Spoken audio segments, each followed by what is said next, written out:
Let's bring our next act. Now, the act we just had was the wonderful Alkali, right?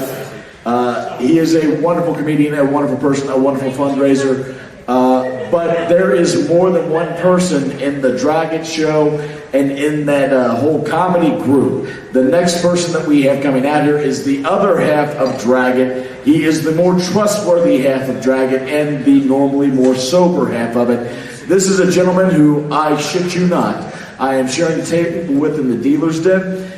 His eyesight is bad enough that I watched him draw a beautiful commission day. Just wonderful commission, right? The person came up to pay for it. He couldn't distinguish a 5 from a $1 bill. He gave them back the wrong change. There were moments of confusion while the guy who was handing him the money, waiting for more change, just stared at him. Meanwhile, Xander the Blue had moved on to the next thing in his attention span until we pointed out, you owe him like 20 more bucks. So we're going to bring out now a wonderful comedian, Xander the Blue.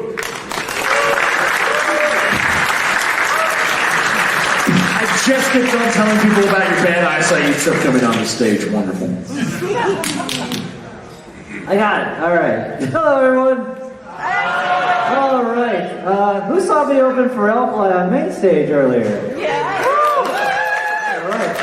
That was amazing, and thanks for coming out to that. But like, when I found out I was going to go on, I was like, well, let's see. Let me go over my material. Can't do that. Can't do that. No fucking way I'm doing that. How would you like to hear that stuff right now? Alright, thank God.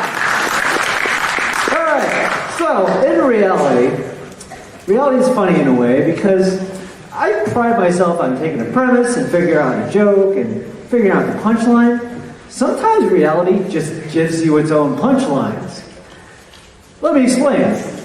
When I came out to my parents, it was very dramatic and it was a big deal, and you know, we got over it, but we're fine now. Fast forward years later, my most recent Mother's Day, we're sitting down for dinner, and my mom goes, she lets this out of nowhere while we're having dinner.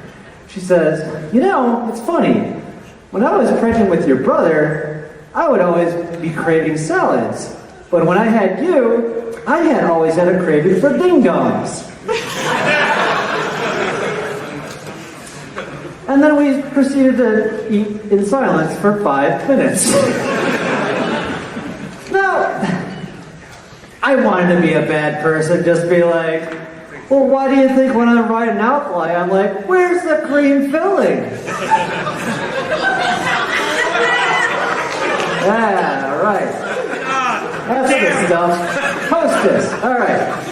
So, anyway, here's some terrible things about me. You know, like I said, it's hard to come up with material, and I've gotten better at figuring out what I think is going to work, what's funny. But then I'm like, you know what?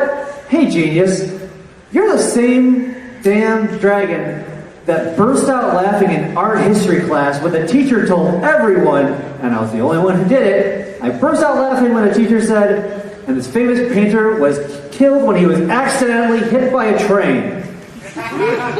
I know, it's terrible. Let me explain.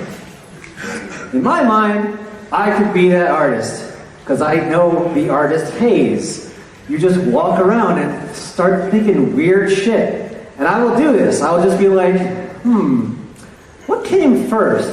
The pearl necklace or the pearl necklace? Like, was it like back in stone times was like a caveman about to finish like, oh, I'll make pretty, and then he had an idea for jewelry? Is that how that works? Because when I'm close to orgasm, I don't think, let's get creative. That's not a thought that goes in my head. Like, even if you're a painter, I mean, like even if maybe if you're Bob Ross, oh, there's a happy little bush, maybe. I mean, the best you could do is like, oh, Jackson Pollock, yeah, I meant to do that. But no, that's the kind of thing I'm thinking. I'm like, think about that, and that's when I get hit by a train. And you know what? the other thing that made me laugh about that, what's the last thing the artist did in life? He painted the train! I know, I'm a terrible person, I'm sorry. Anyway. So, who wants to hear a story about my butt?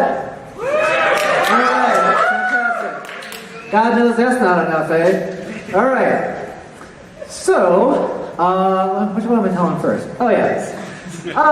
I'm getting up there in age and things happen every once in a while.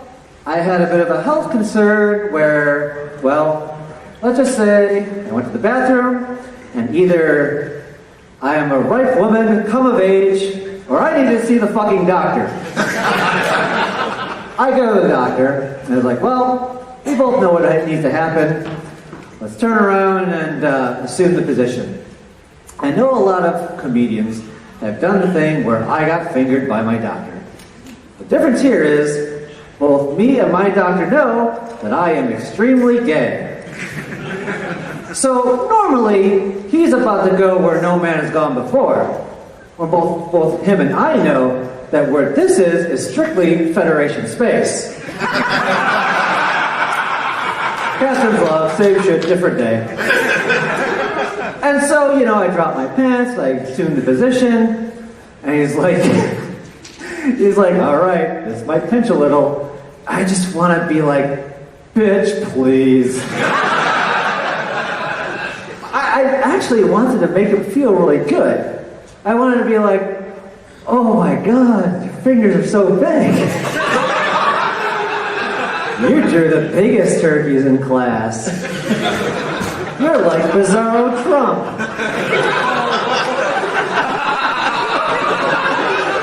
Anyway. One last story about my ass. Alright. So, I found out, I think I know myself pretty well. And it turns out I don't, because in my late stage of life, I found out that if I drink beer on an empty stomach, I can make a biological weapon in my tummy. I mean, I could just say I farted, but that would be like saying Puerto Rico had rain. So, let me explain. After a day of drinking nothing but beer, me and Alkali are sound asleep. It's like 2 a.m. I'm barely awake, and I unleash the beast. Now, normally Alkali is very hard to wake up. Okay? Normally, I'll shake him and be like, Alkali, it's ISIS. This time, it happened as I farted. He bolts up like the Undertaker, looks at me, and just goes, "Did you shit the bed?" It permeated throughout the whole house. We had to open up every window. It was a traumatic experience. Now, if I even touch a beer, he just looks at me. Like a Vietnam vet looks at an Asian businessman. And that's all I got. Thanks a lot, guys.